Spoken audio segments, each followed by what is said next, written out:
figure of the Baptist has always been looked towards by the monastic centuries. And there is a verse which is quoted here on this day, which has been quoted also by the strict monastic life, especially in the East. Since the time of John the Baptist to the present, the kingdom of heaven has been subjected to violence, and the violent take it by force. Interpreted by the Desert Fathers as referring to radicality, conquering with great energy and meaning, they meant business.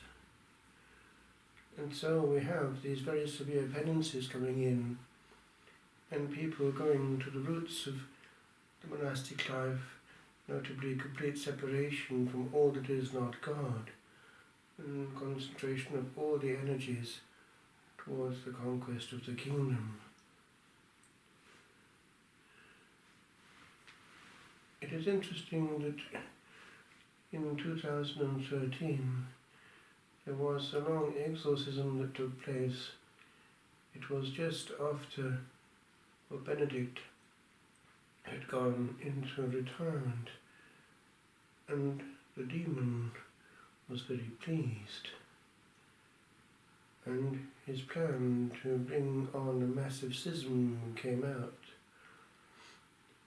But he was complaining that despite his victory in closing convents and emptying seminaries, there were still candidates going into places of prayer, and they were a nuisance to him. And he was referring to the strict monastic life, how that particularly plagued him, indicating by that very declaration that the strict monastic life has a great function in the cosmos as a counterbalancing force. Hence it is that one sees that he will try to make sure that if it continues, it will be completely made anodyne and harmless. He will take away that power of preparation and penance which gave it force over the centuries, and bring in more of the same thing. All the modern means of communication, so that as the Trojan horse of old, it will from within destroy, once present and installed by the people themselves. It's very subtle,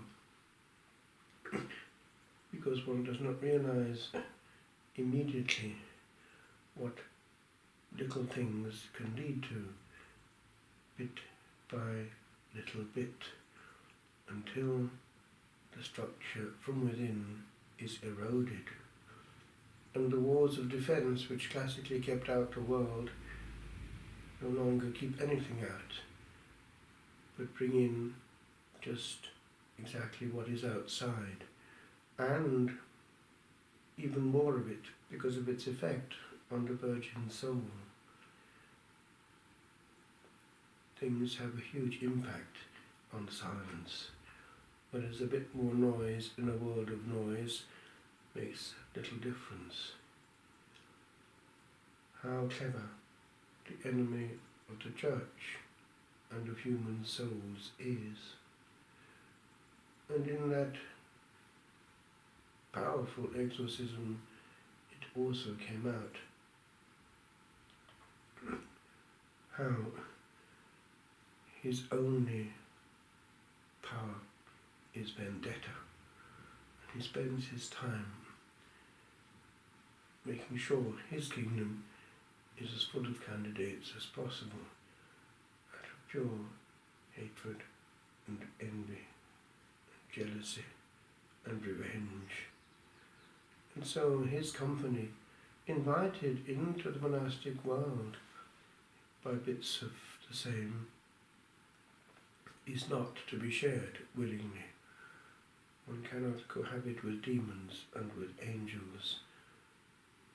And yet it happens that Christians throughout the world willingly open up screens that allow bad language, blasphemy, impurity, violence, hatred, and also a continuous flow of messages from hell as regards what they must believe and not believe, how they allow this to come into their virgin soul. And then will try to come to prayer, but will wonder why their prayer is not peaceful, or why the Lord does not make himself as felt as they want. We cannot have the Lord under our own terms. If we want to meet the Lord, we must change ourselves and not allow the Lord to have to compete with his enemy in the temple of the soul itself. The feast of St. John of the Cross reminds us how the spirituality of contemplation we have also fully in the West, and there again we see how the structure is total and demands totality of seriousness. He went into all the layers of the interior and of the mind, and we think there are shortcuts. Alas, we have another thing coming.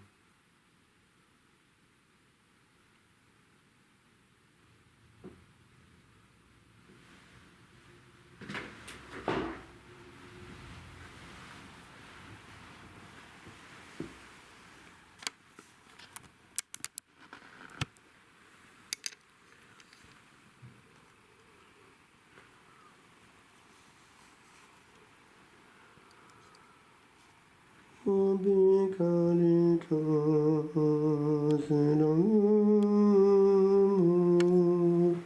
obi caritas Deus ibist, obi caritas in amor, obi caritas Deus ibist. Ubi caritas et amor, ubi caritas Deus ibis.